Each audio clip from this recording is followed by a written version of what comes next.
Good morning, ladies and gentlemen. Welcome to the channel. I am meadsyreplays, and today we have two overpowered replays. One of them is in a overpowered tank, which is the Smasher, and one of them is in the newly formed M60. Yes, the M60 is now a fantastic tank, just like the M48 pattern.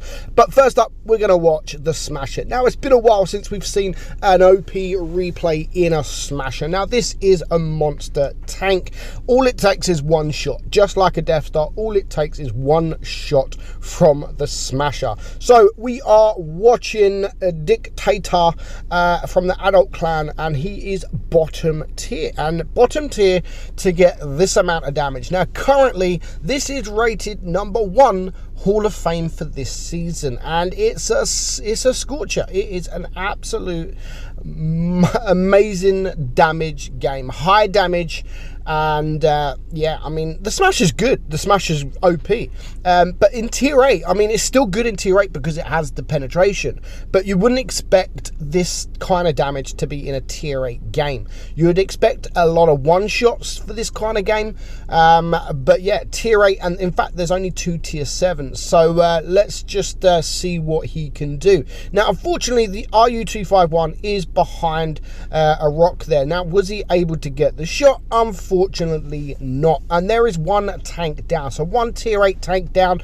The tank Chieftain, the Chieftain T95 is not a bad tank, and there goes the second tank. So 2 tanks down already, not looking good for the green team. So of course this is quite a good position for a Smasher, because he's now able to get some side shots, and that poor Cheery, that poor Cheery, over 1,000 damage done to him, and he is now a one-shot. Now unfortunately for the Smasher, there are not many tanks on the enemy team apart from the Progetto. I mean, unless he gets behind tanks, there's not that many tanks that he will be able to farm HE from, apart from that Cheery. Of course, there's a couple of heavies. Of course, if he can get behind the Shark, then there's a shot there, and of course there is a shot here on the Progetto.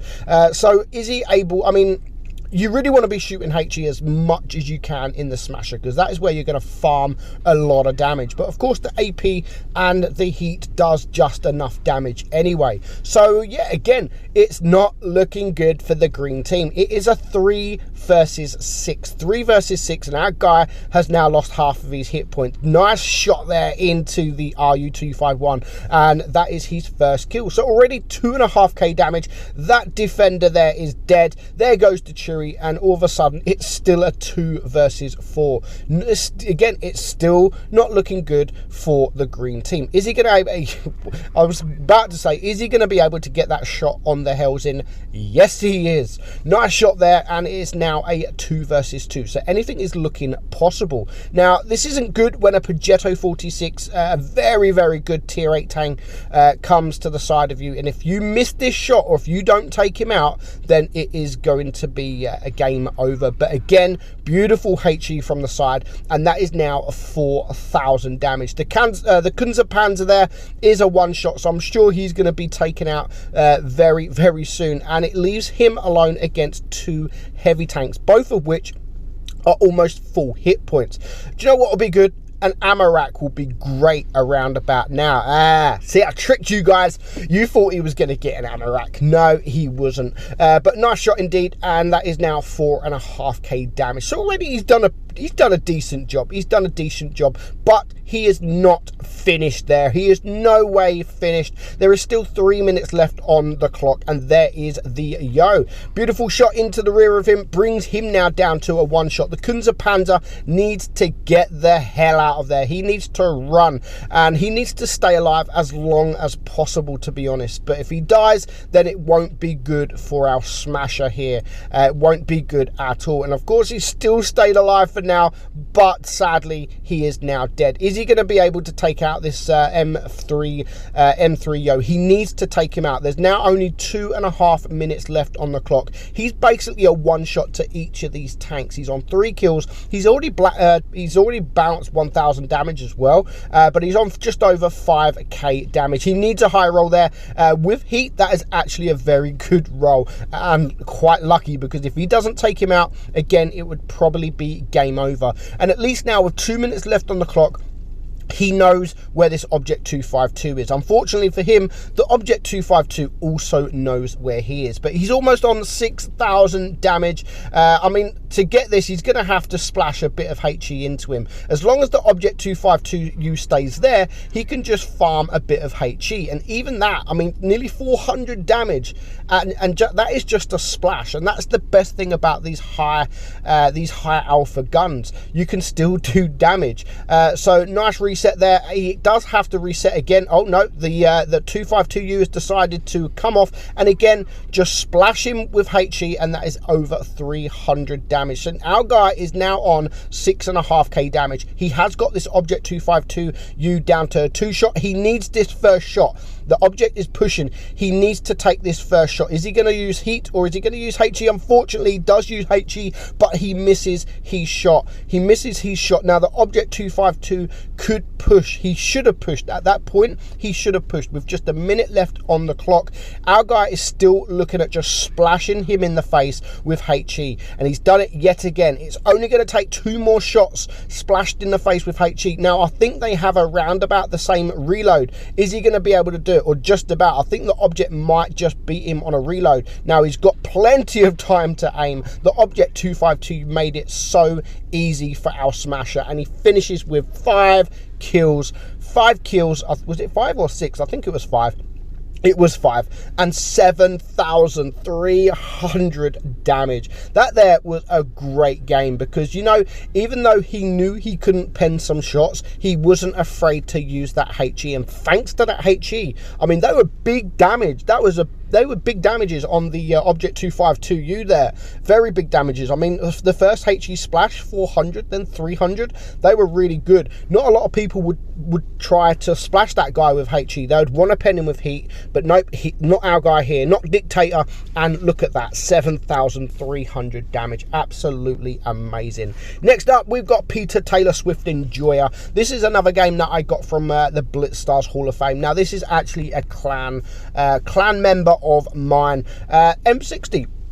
As we know, the M60 and the M48 pattern has been buffed. Now, they've both got good turrets, but they just lacked something. They don't have good armor. They have a good turret, but the whole armor is not good. And because it's so high, so sort of tall, you can't really do too much, unless you are hold down, of course. But you didn't really compete with the other mediums, because you didn't have the DPM. And if you rush into the medium, you can because you're so tall, you can only see their turret, and they can see your hull. If you come up face hug an Object 140 or a T62, sorry, or a T22 or anything like that, then you're only going to be able to see their turret, and it's going to be red as hell. But they're going to be able to see your hull, and they're just going to bully you.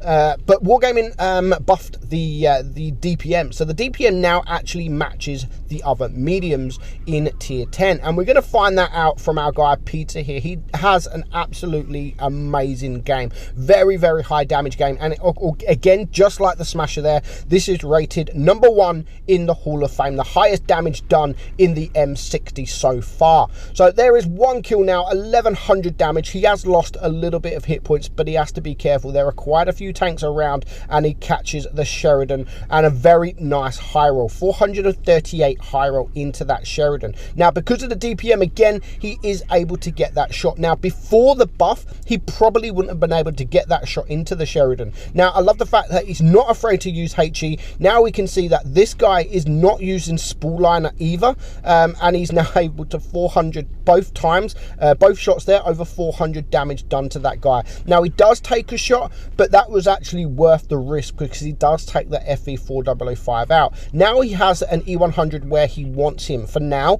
because he's hold down. The E100 can only see his turret, and he just gives up. He gives up and goes for someone else. So 3.3 3.5k damage done at the minute. There's a Death Star. Whoever just shot that was a beautiful shot into the Death Star now. But he's going to ignore the Death Star and go for the E100. Well, the Death Star, was it the Death Star? It was. So the Death Star has now gone. So he's now behind this E100. And again, I love the fact that he's just trying to go for the tracks. There is still plenty of hit points left out there. You've got the other E100 that is almost full hit points. You've got this E100 that is still, what, 1,300 hit points. You've got the Sheridan here that is a 2-shot, well, now probably a 1-shot if you can clear him. Unfortunately, doesn't quite clear him.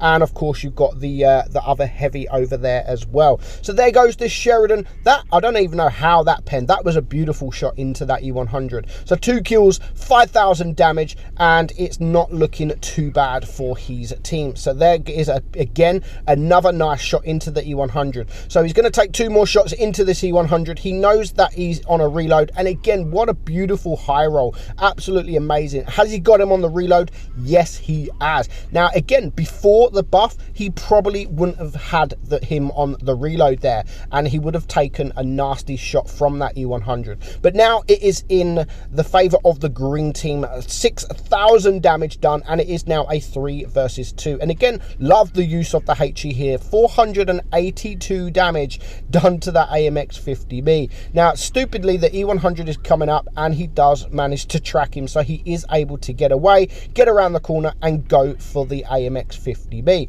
Love the fact that he is ignoring the E100 for now. He's not, I mean, he's got a big gun. Of course, he's got a big gun, but the AMX 50B was pretty much lower hit points, and overall probably the most dangerous target. Is a lot quicker than the E100 as well. And now a 3 versus 1 against an E100, something that doesn't really have any DPM. He does manage to take care of the back chat, but now our guy Peter here and the AMX 50B knows he's on a big reload. They've got one either side. The 50B is on the other side and the M60 is on this side. There really isn't nothing this E100 can do. Just 95 hit points now, and Peter does get the kill. So 4 kills for Peter. Absolutely amazing game. Didn't block any damage, however, but he does finish with 9,059 damage. And he gets a little bit of assisted damage there as well, but not too much. 4 kills and a very well-deserved ace, and #1 in the Hall of Fame. Beautiful carry there from him and the back chat there. Well played, Peter. Hope you guys enjoyed today's video. I'm meadsy69, and I'll catch you all later for another OP replay in a grill. Thanks for now. Bye-bye.